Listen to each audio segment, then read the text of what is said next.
Assalamualaikum warahmatullahi wabarakatuh. Selamat pagi anak-anak. Bagaimana kabarnya pada pagi hari ini?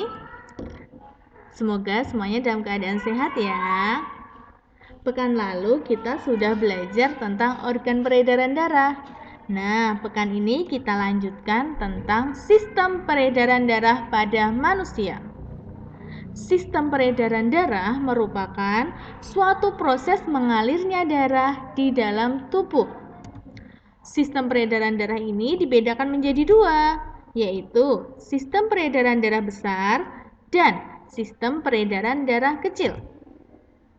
Apa ya yang membedakan keduanya? Satu persatu kita bahas ya. Sistem peredaran darah besar itu sistem peredaran darah yang dimulai dari jantung menuju seluruh tubuh, lalu nanti kembali lagi ke jantung. Sedangkan sistem peredaran darah kecil itu ada suatu sistem peredaran darah dari jantung ke paru-paru, kembali lagi ke jantung. Jadi, dalam satu proses peredaran darah itu terjadi dua kali peredaran darah, yaitu peredaran darah besar dan peredaran darah kecil. Kalau peredaran darah besar tadi dari jantung ke seluruh tubuh kembali lagi ke jantung, sedangkan kalau peredaran darah kecil itu dari jantung ke paru-paru baru kembali lagi ke jantung. Untuk lebih jelasnya kita perhatikan gambar berikut ya. Yang pertama kita akan membahas tentang peredaran darah besar. Coba anak-anak amati, ini adalah contoh aliran peredaran darah besar. Ini ya anak-anak. Peredaran darah besar dimulai dari bilik kiri, kemudian melalui pembuluh nadi, darah dibawa ke seluruh tubuh, baik tubuh bagian atas maupun tubuh bagian bawah. Kemudian dibawa kembali ke jantung melalui pembuluh balik dan masuk ke serambi kanan. Jadi, urut-urutan untuk peredaran darah besar dimulai dari bilik kiri, kemudian melalui pembuluh nadi, dibawa ke seluruh tubuh. Dari seluruh tubuh, oksigen yang dibawa tadi ditukar menjadi karbon dioksida. Sehingga ketika sudah kembali dari seluruh tubuh, itu darah mengandung karbon dioksida. Dan dibawa melalui pembuluh balik kembali ke serambi kanan. Ustazah ulangi ya, untuk peredaran darah besar urut-urutannya yaitu dari bilik kiri melalui pembuluh nadi dibawa ke seluruh tubuh. Dari seluruh tubuh, darah akan melalui pembuluh balik dibawa lagi ke serambi kanan. Ini adalah peredaran darah besar. Nah, lalu apa ya bedanya dengan peredaran darah kecil? Kita perhatikan gambar berikut. Kalau peredaran darah kecil, yaitu peredaran darah yang dimulai dari tadi kan terakhir peredaran darah itu terakhir sampai ke serambi kanan ya anak-anak. Kemudian kalau peredaran darah kecil ini dimulai dari bilik kanan melalui pembuluh nadi paru-paru dibawa ke paru-paru. Untuk karbon dioksida yang udah dibawa tadi ditukar menjadi oksigen di paru-paru, barulah kemudian nanti kembali melalui pembuluh balik paru-paru masuk ke serambi kiri. Urut-urutannya, bilik kanan melalui pembuluh nadi paru-paru dibawa ke paru-paru.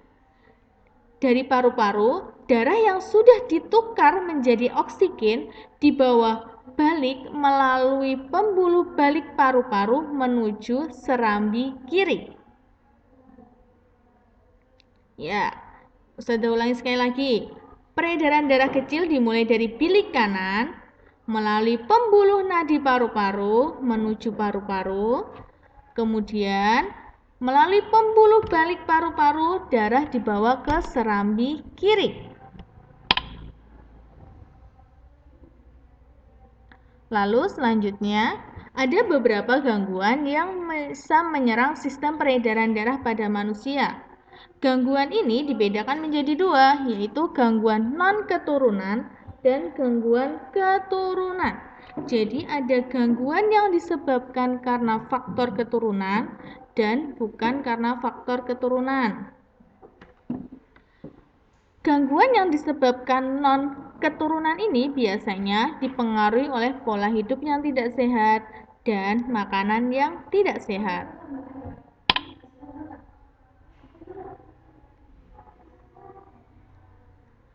Berikut adalah beberapa gangguan non-keturunan. Yang pertama, anemia. Anemia itu merupakan penyakit di mana kadar hemoglobin di dalam darah itu rendah. Disebabkan karena kurangnya mengkonsumsi makanan yang mengandung zat besi. Biasanya, orang yang menderita anemia itu akan mudah lelah dan sering pusing. Yang kedua, kanker darah atau disebut juga leukemia. Ini disebabkan karena jumlah sel darah putih yang berlebihan.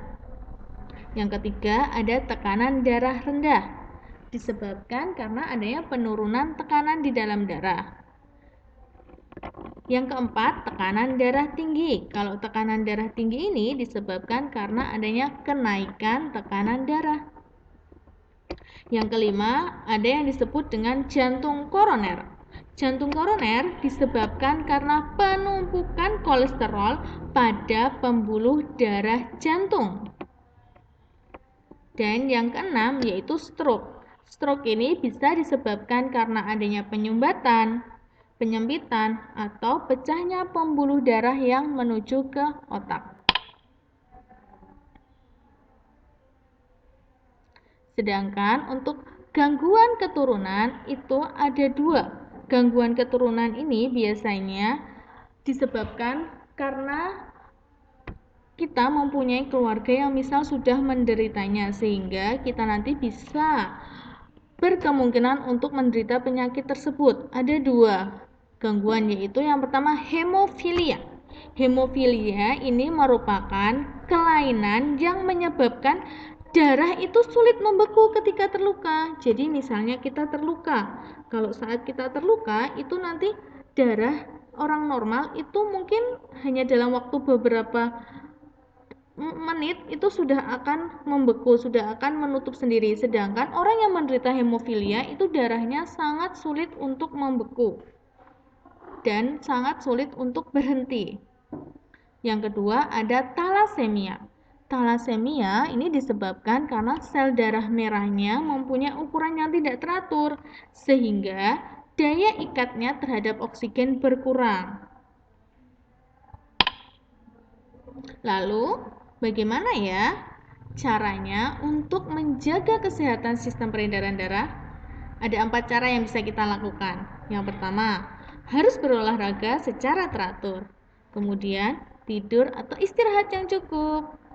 Kita juga harus mengatur pola makan. Dan yang terakhir, makan makanan yang bergizi.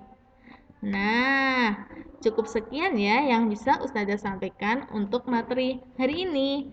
Untuk tema 4, alhamdulillah sudah selesai ya anak-anak materinya. Alhamdulillah, Ustazah akhiri. Wassalamualaikum warahmatullahi wabarakatuh.